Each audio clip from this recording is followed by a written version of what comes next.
Dernière lettre de Patrice Lumumba envoyée à son épouse depuis sa prison en novembre 1960. Ma compagne chérie, je t'écris ces mots sans savoir s'ils te parviendront, quand ils te parviendront, et si je serai toujours en vie lorsque tu les liras.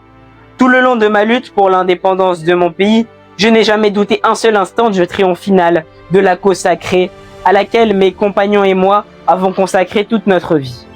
Mais ce que nous voulons pour notre pays, c'est son droit honorable à une dignité sans tache, à une indépendance sans restriction.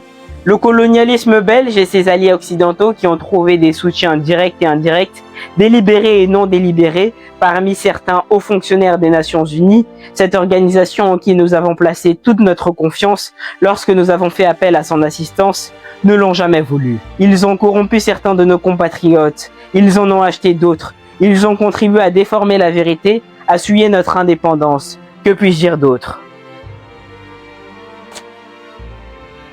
Que mort vive libre ou en prison sur ordre des colonialistes. Ce n'est pas ma personne qui compte, c'est le Congo.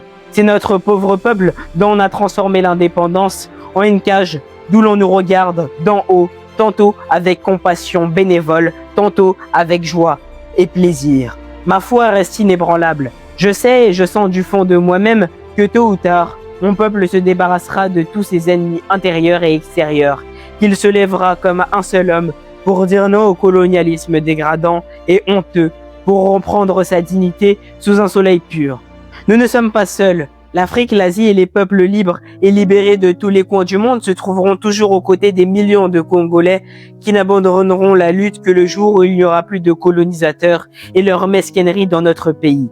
À mes enfants que je laisse et que peut-être je ne reverrai pas, je veux qu'on dise que l'avenir du Congo est beau et qu'il n'attend que, comme il attend chaque Congolais, d'accomplir la tâche sacrée de la reconstruction de notre indépendance et de notre souveraineté. Car sans justice, il n'y a pas de dignité. Sans indépendance, il n'y a pas d'homme libre.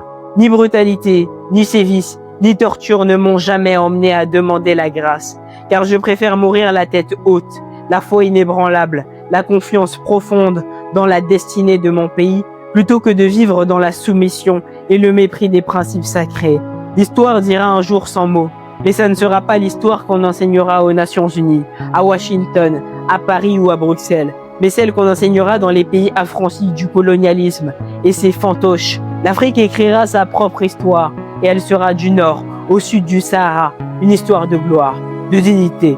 Ne me pleure pas, ma compagne. Moi, je sais que mon pays qui souffre tant saura défendre son indépendance et sa liberté.